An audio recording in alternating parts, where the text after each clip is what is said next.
Welcome to SGN videos. आज अमरनाथ मंदिर कथा हिंदी में। जहां श्रद्धा है वहां रास्ता खुद ब खुद बन जाता है और अमरनाथ का रास्ता तो शिव की कृपा से बना है। ये यात्रा बताती है जब मन सच्चा हो तो भगवान हिम में भी प्रकट होते हैं। हिमालय की विशाल और रहस्यमयी पर्वतमालाओं के बीच कहीं बहुत ऊंचाई पर एक ऐसी गुफा छुपी हुई है जो साल के 10 महीनों तक बर्फ की चादर ओढ़े संसार से बिल्कुल कटकर सोई रहती है। ये कोई साधारण गुफा नहीं, यह है अमरनाथ, एक ऐसी गुफा जिसे देखने के लिए हर वर्ष लाखों लोग अपने प्राणों की परवाह किए बिना निकल पड़ते हैं। कई बार लोग सवाल करते हैं, क्या जरूरत है इतनी कठिन यात्रा करने की? क्या भगवान को कहीं और नहीं पाया जा सकता? लेकिन जो एक बार इस मार्ग से होकर अमरनाथ पहुंचा है वह जानता है कि यह यात्रा केवल गुफा तक नहीं, अपने भीतर के शिव तक पहुंचने की यात्रा है। यहाँ आप न केवल भगवान को देखते हैं बल्कि स्वयं को भी देखते हैं, असली, शुद्ध, निर्भय और भक्त रूप में। सावन का महीना आते ही जैसे कोई पुरातन पुकार सुनाई देती है और श्रद्धालु जान हथेली पर रखकर हिमालय की उस कठिन और दुर्गम यात्रा पर निकल पड़ते हैं, सिर्फ एक झलक के लिए। एक ऐसी झलक जो विज्ञान को हैरान कर देती है और आस्था को और भी मजबूत कर देती है। लेकिन सवाल उठता है, आखिर इस गुफा में ऐसा क्या है? क्यों हर साल यहाँ बर्फ से स्वयं एक शिवलिंग बनता है? कोई इसे प्राकृतिक घटना कहता है, कोई इसे ईश्वर की लीला, परंतु जो यहाँ पहुंचता है वह सिर्फ एक ही बात कहता है, यहाँ कुछ है जो शब्दों से परे है। लोक कथा के अनुसार यह वही स्थान है जहाँ स्वयं भगवान शिव ने माता पार्वती को वह रहस्यमयी अमर कथा सुनाई थी, वह कथा जिसे सुन लेने से कोई भी अमर हो सकता है। और यह भी कहा जाता है कि वह कथा कोई और न सुन ले, इसीलिए शिव ने नंदी, गणेश, पंच तत्व और यहाँ तक कि अपने रुद्रगणों तक को बाहर छोड़ दिया था। लेकिन क्या ये केवल कथा है या इसके पीछे कोई छिपी हुई सच्चाई है? कुछ कहते हैं कि जब ये कथा सुनाई जा रही थी तब दो कबूतर गुफा में छिपे बैठे थे और वे आज भी जीवित हैं। वही दो सफेद कबूतर जो दशकों पुरानी तस्वीरों में भी दिखाई देते हैं और हाल ही के वीडियो में भी। क्या वे वास्तव में अमर हैं? क्या उन्होंने वह कथा सुन ली थी? इतना ही नहीं, कुछ साल पहले एक यात्री ने दावा किया कि जब गुफा को बंद करने से पहले वहां CCTV कैमरे लगाए गए तो उसमें जो कुछ कैद हुआ उसने सबको चौंका दिया। सवाल यह नहीं है कि उसने क्या देखा, सवाल यह है, क्या ये सब सच है? क्या वाकई इस गुफा में कोई दिव्य शक्ति छुपी हुई है? क्यों आज तक विज्ञान यह नहीं समझ पाया कि बर्फ का ये शिवलिंग हर साल अपने आप कैसे आकार लेता है और फिर चंद्रमा के घटने के साथ ही विलीन हो जाता है? कुछ लोगों का मानना है कि यह गुफा सीधे कैलाश पर्वत या पाताल लोक से जुड़ी हुई है। और शेषनाग जी, क्या उसमें आज भी शेषनाग निवास करते हैं? क्योंकि हाल ही में कई श्रद्धालुओं ने उनके दर्शन का दावा किया है। और शिव खोड़ी की वह रहस्यमयी गुफा जिसमें कोई गया लेकिन वापस नहीं लौटा, उसका रहस्य क्या है? दोस्तों, ये सिर्फ एक यात्रा नहीं है, यह आस्था, भक्ति, रहस्य और रोमांच का संगम है। सावन आते ही जब देश भर में हर हर महादेव की गूंज उठती है तो उसके पीछे सिर्फ परंपरा नहीं बल्कि हजारों वर्षों की श्रद्धा और विश्वास की गाथा छुपी होती है। और इसी श्रद्धा के साथ लोग निकल पड़ते हैं बाबा अमरनाथ के दरबार में हाजिरी लगाने। लेकिन ये रास्ता आसान नहीं होता, हर मोड़, हर चढ़ाई, हर सांस जैसे आपकी आस्था की परीक्षा लेती हैं। ठंडी हवाएं, बर्फीली चोटियां, दुर्गम रास्ते और आतंक का डर, इन सब को पार करते हुए जब कोई भक्त उस गुफा तक पहुंचता है तो उसके भीतर कुछ बदल जाता है। वहां पहुंचकर ऐसा लगता है मानो जीवन का सबसे बड़ा सत्य छू लिया हो। अमरनाथ गुफा बाहर से जितनी साधारण दिखती है, भीतर से उतनी ही दिव्यता से भरपूर है। करीब 19 मीटर लंबी यह गुफा अपने भीतर एक ऐसा रहस्य समेटे है जो ना तो पूरी तरह समझा जा सकता है और ना ही भुलाया जा सकता है। और सबसे बड़ा रहस्य स्वयंभू हिमानी शिवलिंग, जो कोई मूर्ति नहीं, कोई मानव रचना नहीं, बल्कि प्रकृति द्वारा रचित एक दिव्य संकेत है। तो आइए हम आपको लेकर चले अमरनाथ की इस अद्भुत यात्रा पर, जहां हर मोड़ पर कोई रहस्य है, हर कदम पर कोई कथा।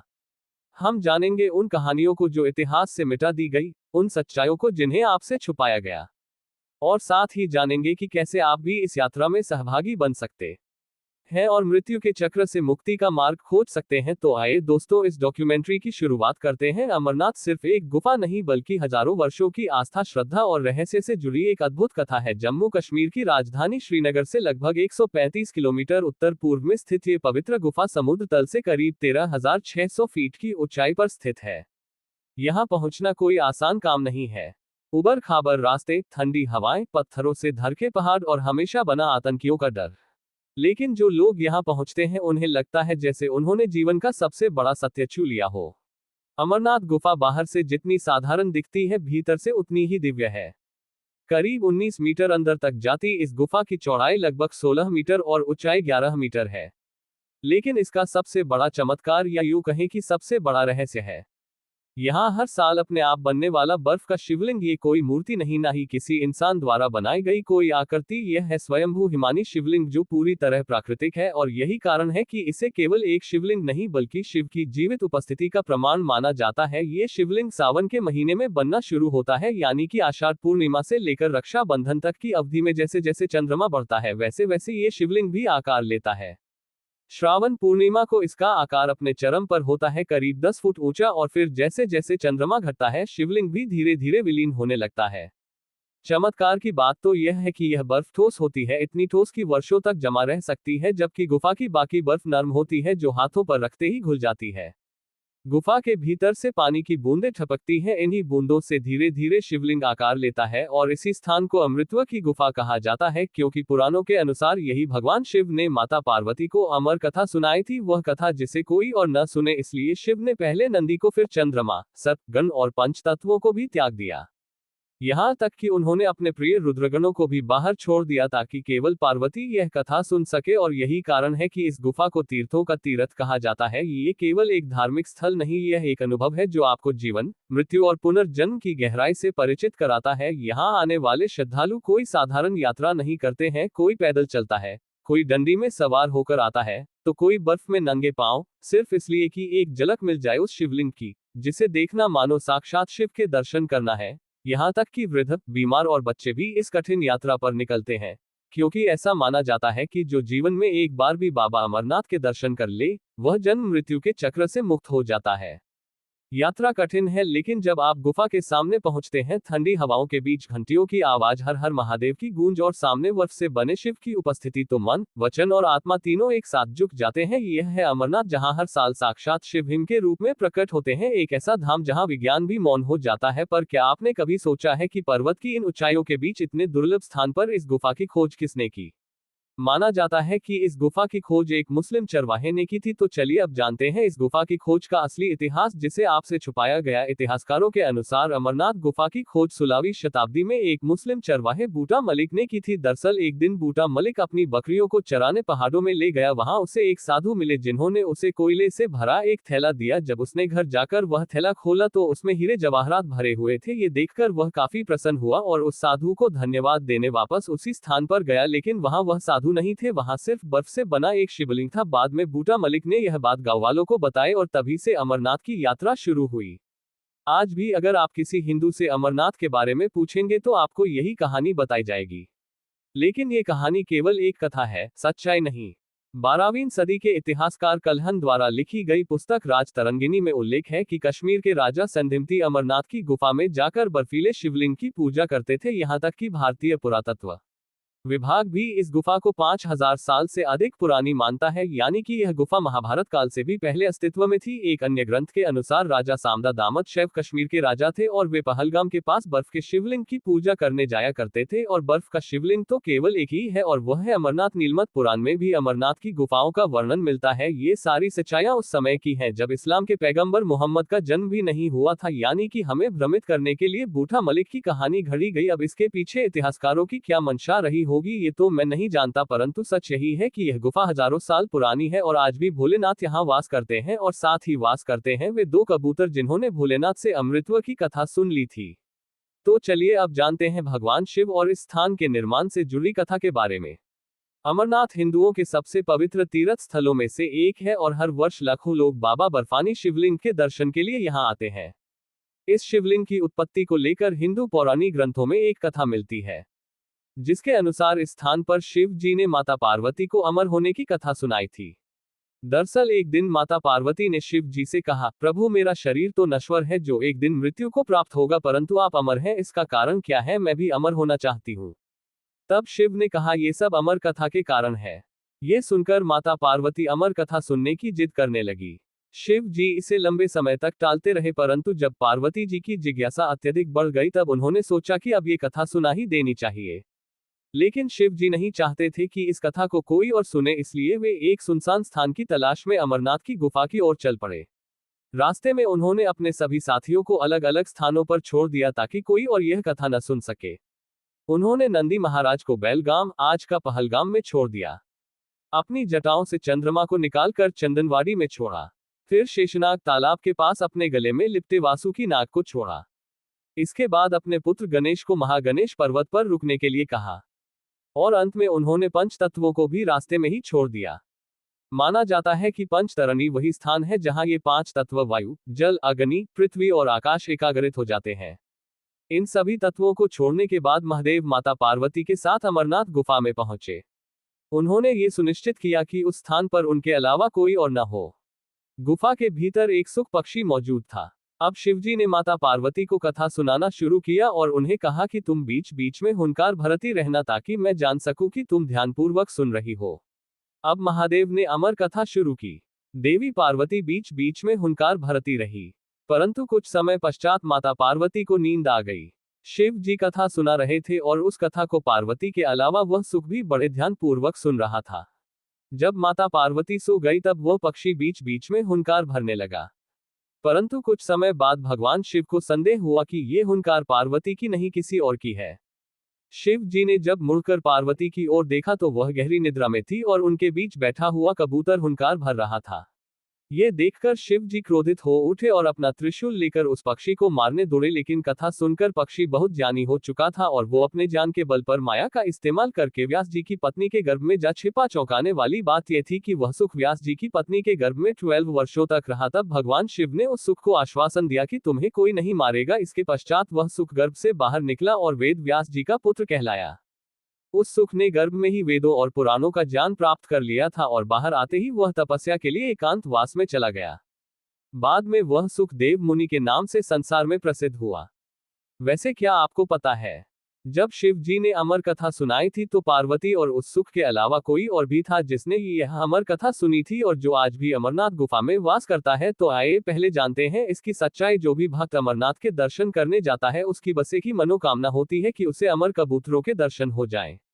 गुफा के अंदर 2 सफेद कबूतर कई हजार सालों से मौजूद हैं जिनके दर्शन पाना सौभाग्य माना जाता है। लोगों का कहना है कि ये कबूतर साक्षात माता पार्वती और शिवजी ही है। दरअसल जब शिवजी माता पार्वती को अमृतत्व की कथा सुना रहे थे तब उनके अलावा एक सुख यानी कि कबूतर भी वहां मौजूद था, लेकिन उस कबूतर के साथ ही उसके 2 अंडे भी थे। शिवजी ने उन्हें जीवित ना समझकर वहीं छोड़ दिया, लेकिन कुछ समय बाद उन अंडों से 2 चूजे निकले जो बाद में अमर हो गए और वही कबूतर का जोड़ा आज भी अमरनाथ की गुफा में मौजूद है। सबसे चौंकाने वाली बात तो यह है कि इतनी ऊंचाई पर जहां ऑक्सीजन की मात्रा ना के बराबर होती है, दूर दूर तक खाने पीने का कोई साधन नहीं है और ना ही आसपास कोई अन्य पक्षी दिखाई देता है, वहां भी ये 2 कबूतर सालों से जीवित कैसे हैं? ये अपने आप में एक चमत्कार है। यहाँ आने वाले भक्तों को इनके दर्शन से ऐसा लगता है मानो उन्होंने स्वयं शिव पार्वती के दर्शन कर लिए हो। विज्ञान आज तक इस चमत्कार को नहीं समझ पाया, पर भक्तों की माने तो यह उनके शिव जी की महिमा है जहां विज्ञान काम नहीं करता। वैसे एक और रहस्य है जिसने भक्तों को चौंका रखा है और वह है शेषनाग झील। माना जाता है कि इस झील में शेषनाग वास करते हैं। ये झील लगभग 250 फीट गहरी है और स्थानीय लोगों का मानना है कि 24 घंटे में एक बार शेषनाग इस झील के ऊपर आते हैं। कई भक्तों ने शेषनाग की परछाई देखने का दावा भी किया है। जैसा कि मैंने पहले बताया था, भगवान शिव ने गुफा में जाने से पहले अपने सभी साथियों को रास्ते में ही छोड़ दिया था। उन्होंने जाते समय शेषनाग को इस झील में छोड़ दिया था और आदेश दिया था कि वे ध्यान रखें कि कोई भी इस झील के आगे ना आ सके। भक्तों और विज्ञान को भी आकर्षित करने वाली सबसे रहस्यमयी चीज है स्वयं निर्मित शिवलिंग, जिसने सबको चौंका रखा है। तो चलिए अब जानते हैं इस शिवलिंग के निर्माण की असली सच्चाई और जानेंगे कि क्या हुआ जब एक व्यक्ति ने अमरनाथ गुफा की सच्चाई जानने के लिए सीसीटीवी कैमरे लगाए। आखिर ऐसा क्या देखा उसने जिसने सबको विस्मित कर दिया? अमरनाथ गुफा में हर साल बनने वाला स्वयंभू बर्फ का शिवलिंग न केवल श्रद्धालुओं के लिए आस्था का प्रतीक है, बल्कि यह विज्ञान के लिए भी एक अबूझ रहस्य बना हुआ है। आपने भारत के अन्य तीर्थ स्थलों पर संगमरमर, पत्थर या धातु से बने कृत्रिम शिवलिंग देखे होंगे, लेकिन अमरनाथ देश का एकमात्र ऐसा स्थल है जहां भगवान शिव का शिवलिंग प्राकृतिक रूप से बर्फ से बनता है। इसे कोई मानव नहीं बनाता, ये स्वतः निर्मित होता है। गुफा के अंदर हर साल एक निश्चित ऋतु में ये शिवलिंग बनता है और यही इसे एक चमत्कार की तरह स्थापित करता है। ये बर्फ का शिवलिंग गुफा की छत से टपकने वाली पानी की बूंदों से निर्मित होता है, लेकिन यह पानी सामान्य नहीं होता। ये बूंदें इतनी अधिक ठंडी होती हैं कि जमीन पर गिरते ही जम जाती हैं और बर्फ की एक ठोस परत का निर्माण करती हैं। यही प्रक्रिया दिन रात चलती रहती है और कुछ ही दिनों में एक विशाल शिवलिंग आकार लेने लगता है। कभी कभी इसकी ऊंचाई 12 से 18 फीट तक पहुंच जाती है। ये सामान्य बर्फ नहीं होती जो हाथ में लेते ही पिघल जाए, बल्कि यह एक ठोस आकृति होती है जो हफ्तों तक जस की तस बनी रहती है। विज्ञान कहता है कि बर्फ जमने के लिए तापमान 0 डिग्री सेल्सियस या उससे कम होना चाहिए, लेकिन अमरनाथ यात्रा के समय जब लाखों श्रद्धालु गुफा तक पहुंचते हैं उस दौरान वहां का तापमान कई बार 0 डिग्री सेल्सियस से ऊपर भी होता है। तो फिर सवाल उठता है, ये बर्फ तब कैसे जमती है? वैज्ञानिकों ने कई बार इसकी प्रक्रिया को समझने की कोशिश की है। इसे स्टालेग्माइट फॉर्मेशन या हिमस्तंभ निर्माण प्रक्रिया कहा गया, लेकिन यह सवाल आज भी अनुत्तरित है। ऐसी प्रक्रिया हर गुफा में क्यों नहीं होती और क्यों हर बार इसका आकार शिवलिंग जैसा ही होता है? इतना ही नहीं, इसका आकार चंद्रमा के घटने बढ़ने के साथ बदलता है। जैसे जैसे पूर्णिमा आती है, शिवलिंग पूर्ण आकार में आ जाता है और अमावस्या के बाद धीरे धीरे छोटा होता जाता है। ये सब कुछ किसी दिव्य गणना जैसा लगता है, मानो कोई अदृश्य शक्ति हर बूंद की दिशा तय कर रही हो। कोई पुजारी, कोई मूर्तिकार, कोई मशीन नहीं। फिर भी हर साल एक ही आकृति बनती है, एक ही स्थान पर। इसलिए ये कहना अतिशयोक्ति नहीं होगी कि अमरनाथ गुफा में बनने वाला हिमलिंग सिर्फ एक प्राकृतिक घटना नहीं है। यही कारण है कि लाखों लोग कठिन से कठिन यात्रा तय कर बर्फीले तूफानों और ऊंचे पहाड़ों को पार कर इस गुफा तक पहुंचते हैं, क्योंकि वे यहाँ किसी मूर्ति को नहीं, खुद भगवान को साक्षात देखने आते हैं। तो क्या ये हिमलिंग केवल बर्फ की आकृति है या फिर शिव का अमर प्रतीक?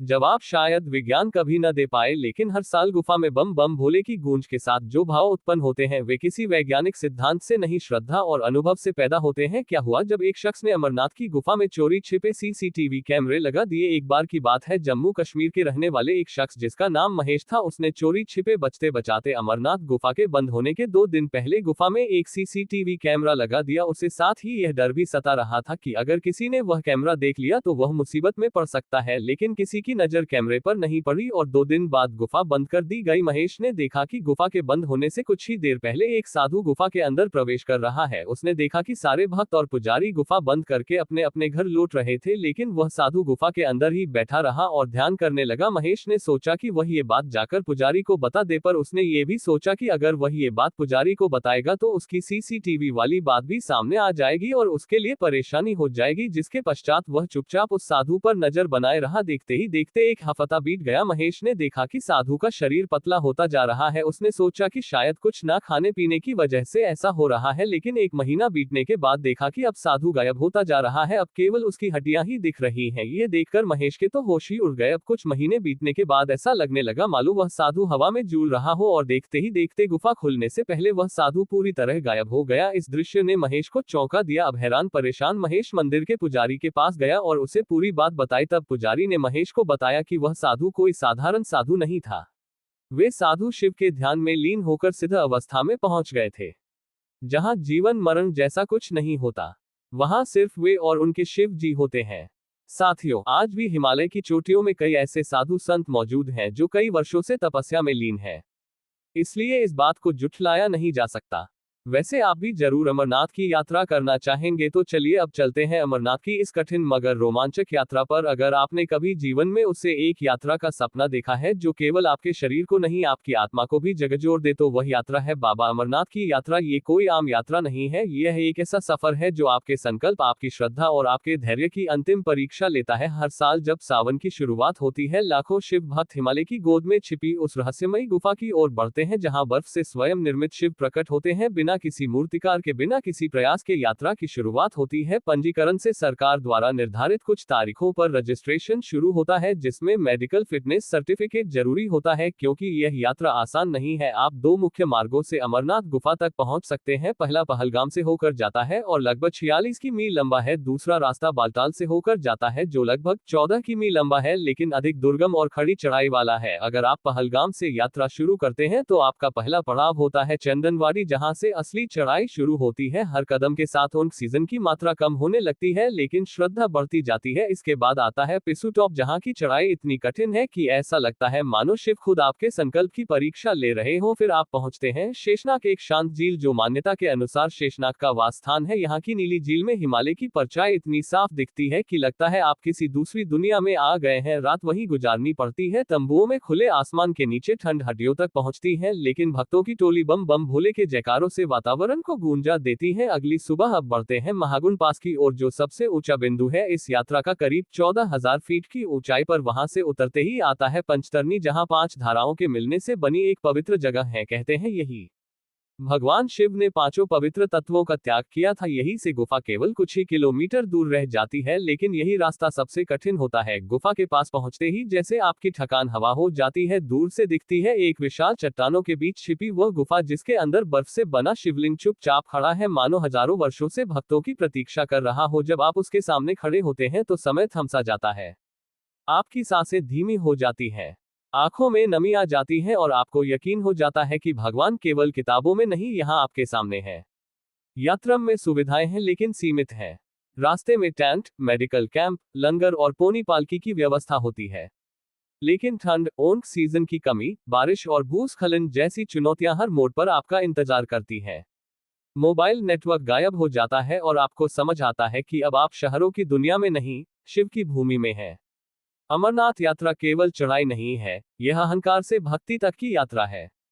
हर कदम पर आप अपने भीतर की कमजोरियों को पीछे छोड़ते हैं और भगवान के एक कदम और पास पहुंचते हैं। जब आप वापस लौटते हैं तो आपके शरीर में थकावट होती है, लेकिन आत्मा में सुकून होता है, क्योंकि अब आप सिर्फ लौटे नहीं हैं, बाबा अमरनाथ के दर्शन करके लौटे हैं। हर साल सावन आते ही बर्फ से ढकी घाटियों में जयकारों की गूंज सुनाई देने लगती है। हर हर महादेव, बम बम भोले। हजारों श्रद्धालु हिमालय की गोद में बसे उस रहस्यमयी गुफा की ओर बढ़ते हैं, जहां भगवान शिव स्वयं बर्फ के रूप में प्रकट होते हैं। लेकिन क्या आपको पता है कि इस श्रद्धा के सफर पर हर कदम के साथ एक और साया चलता है, डर का, खतरे का और आतंक का।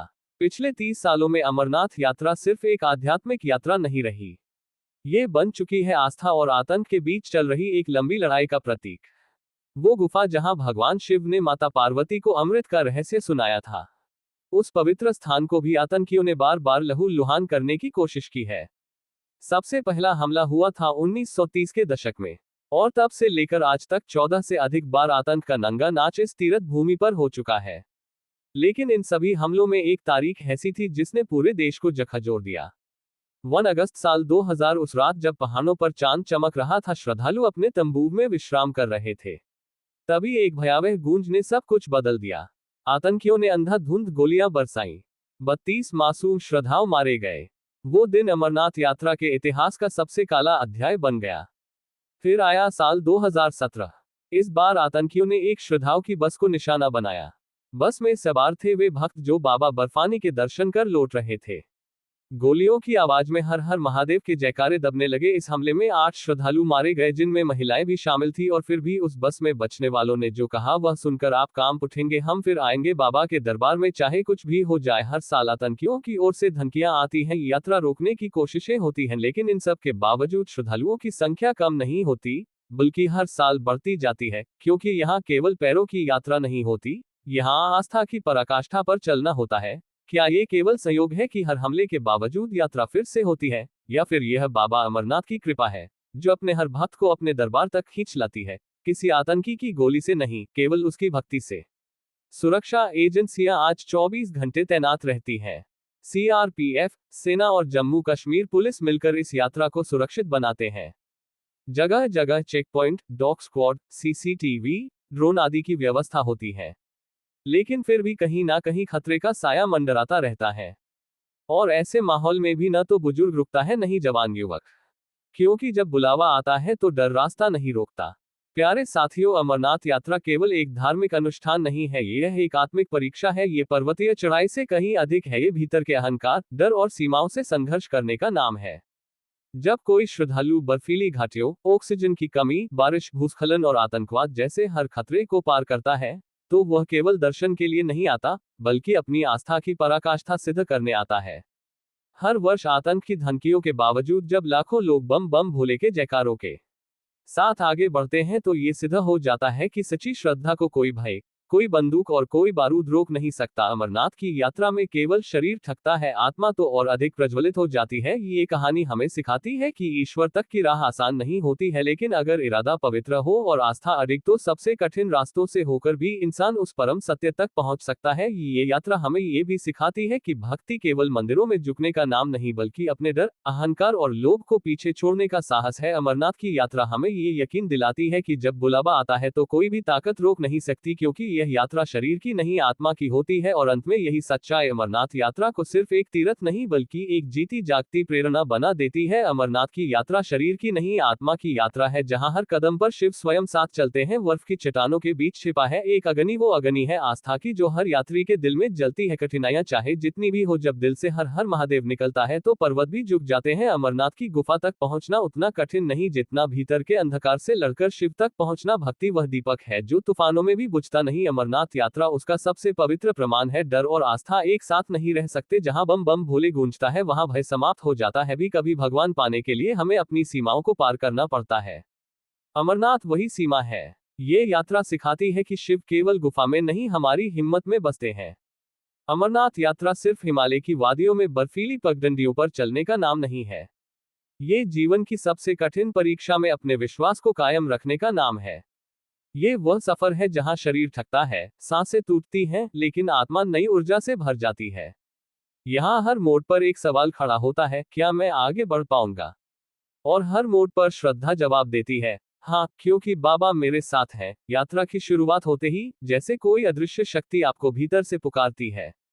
पवित्र अमरनाथ गुफा तक पहुंचने से पहले जिन कठिन रास्तों से होकर जाना होता है वे आपको भीतर तक झकझोर देते हैं। वहां हर किसी की कहानी अलग होती है। कोई अपने परिवार की सुख शांति के लिए आता है, कोई अपने पापों के प्रायश्चित के लिए, तो कोई जीवन में एक बार बाबा बर्फानी के दर्शन की अभिलाषा लिए।